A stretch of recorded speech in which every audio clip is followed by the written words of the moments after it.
तो देश में कोरोना के मामले लगातार बढ़ रहे हैं। बढ़ते मामलों पर संक्रमण रोग विशेषज्ञों ने चिंता जताई है। उनका कहना है कि देश में कोरोना जिस रफ्तार से बढ़ रहा है उसका परिणाम काफी घातक हो सकता है। देश में जितने संक्रमण के आंकड़े रिकॉर्ड किए गए हैं उससे कई गुना ज्यादा मामले हो सकते हैं।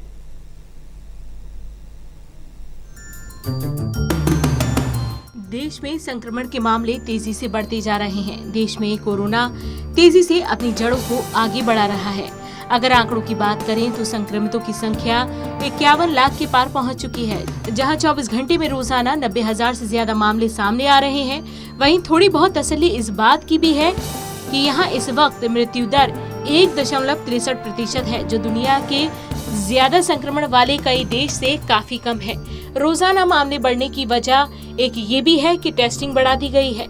वायरस का पता लगाने के लिए अब तक 5 करोड़ से ज्यादा भारतीयों का टेस्ट हो चुका है और हर दिन 10 लाख से ज्यादा सैंपल टेस्ट किए जा रहे हैं। लेकिन अब भी देश का टेस्टिंग रेट दुनिया में सबसे कम में से एक है। भारत में शुरुआती वक्त की अगर बात करें तो मामले काफी कम सामने आ रहे थे। शायद इसकी वजह ये भी है कि उस दौरान देश में लॉकडाउन लगा दिया गया था, इसलिए इस संक्रमण को फैलने का ज्यादा मौका नहीं मिल पाया।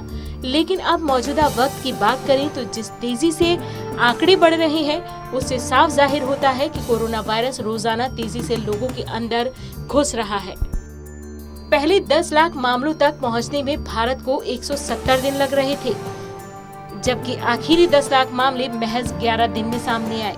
अप्रैल में जहां रोजाना 62 मामले सामने आ रहे थे, वहीं सितंबर में हर रोज 87,000 से ज्यादा मामले सामने आने लगे हैं। पिछले हफ्ते में भारत में 90,000 से ज्यादा मामले और 1,000 मौत रोजाना दर्ज की गई। कोरोना से देश के 7 राज्य सबसे बुरी तरह से प्रभावित हुए हैं, जहां भारत की करीब 48% आबादी रहती है। जिसमें महाराष्ट्र की बात की जाए तो वहां सबसे ज्यादा कोरोना संक्रमितों का आंकड़ा देखने को मिल रहा है।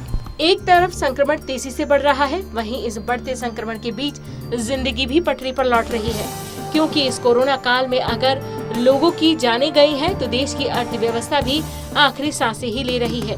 देश की अर्थव्यवस्था की हालत इस वक्त बद से बदतर हो चुकी है, जिसको फिर से ठीक करने के लिए कामकाज की जगह है, सार्वजनिक परिवहन, खाने पीने की जगह है और जिम खोल दिए गए हैं, जो दशकों बाद सबसे खराब दौर में पहुंच चुकी अर्थव्यवस्था को दुरुस्त करने की कोशिश कर रहे हैं। शायद यही वजह है कि देश की अर्थव्यवस्था को ठीक करने के लिए जितनी तेजी से सभी चीजों को खोला गया है, उसी की ही वजह से ज्यादा लोग कोरोना संक्रमित पाए जा रहे हैं। संक्रामक रोग विशेषज्ञों का कहना है कि भारत में संक्रमण की असल दर इससे भी कहीं ज्यादा है। लोगों के रैंडम सैंपलों को लेकर किया गया सरकार का खुद का एंटीबॉडी टेस्ट बताता है कि मई की शुरुआत में देश भर में लगभग 64 लाख संक्रमण के मामले थे, जबकि उस वक्त 52,000 के करीब मामले दर्ज किए गए थे। इतना ही नहीं, कुछ विशेषज्ञों का तो ये भी मानना है कि इस वक्त भारत में लगभग 10 करोड़ मामले हैं। हालांकि अगर दर्ज आंकड़ों को देखा जाए तो देश में 51 लाख से ज्यादा मामले दर्ज किए गए हैं। एक प्रसिद्ध वायरोलॉजिस्ट डॉक्टर जेकब जॉन ने चेतावनी दी थी कि भारत में महामारी का हिमस्खलन आने वाला है। वो अब कहते हैं कि अब चरमराए हुए हेल्थ सिस्टम वाले बड़े देश में संक्रमण के ज्यादा मामले होना तय था, लेकिन संक्रमण के इतने ज्यादा मामलों को फिर भी टाला जा सकता था। वो इसकी वजह गलत वक्त पर लगाए गए लॉकडाउन को मानते हैं। ज्यादातर विशेषज्ञों का मानना है कि संक्रमण का केंद्र रहे कुछ शहरों में एक आंशिक और सही तरह से मैनेज किया गया लॉकडाउन लगाना बेहतर तरीका होता। वहीं कुछ विशेषज्ञों का मानना है कि लॉकडाउन का वक्त चाहे जो रहा हो, इससे भारत को इस वायरस का पता चल गया और लोग पूरी तरह से इस महामारी के बारे में जान गए। फिलहाल देश में कोरोना के मामले रोजाना बढ़ते ही सामने आ रहे हैं। पिछले 24 घंटे की अगर बात करें तो ये आंकड़ा 57,000 के पार पहुंच चुका है। इस बात में कोई शक नहीं है कि आने वाले 1 या 2 दिन में ये आंकड़ा 1 लाख के पार पहुंच जाएगा। कहने का मतलब ये है कि आने वाले 1 या 2 दिन में देश में 1 लाख से ज्यादा लोग संक्रमित पाए जाएंगे और अगर ऐसा ही चलता रहा तो ये 51 लाख का कुल आंकड़ा जल्द ही करोड़ में तब्दील हो जाएगा।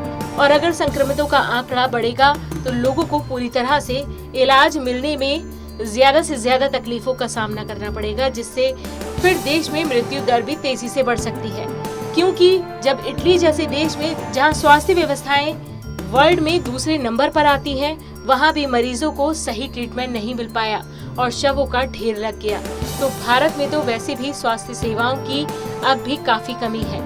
इसलिए कह सकते हैं कि इस वक्त भारत को लंबी अवधि की संघीय रणनीति की जरूरत है, न कि सरकार की ओर से हेडलाइन मैनेजमेंट की। Special desk, total news.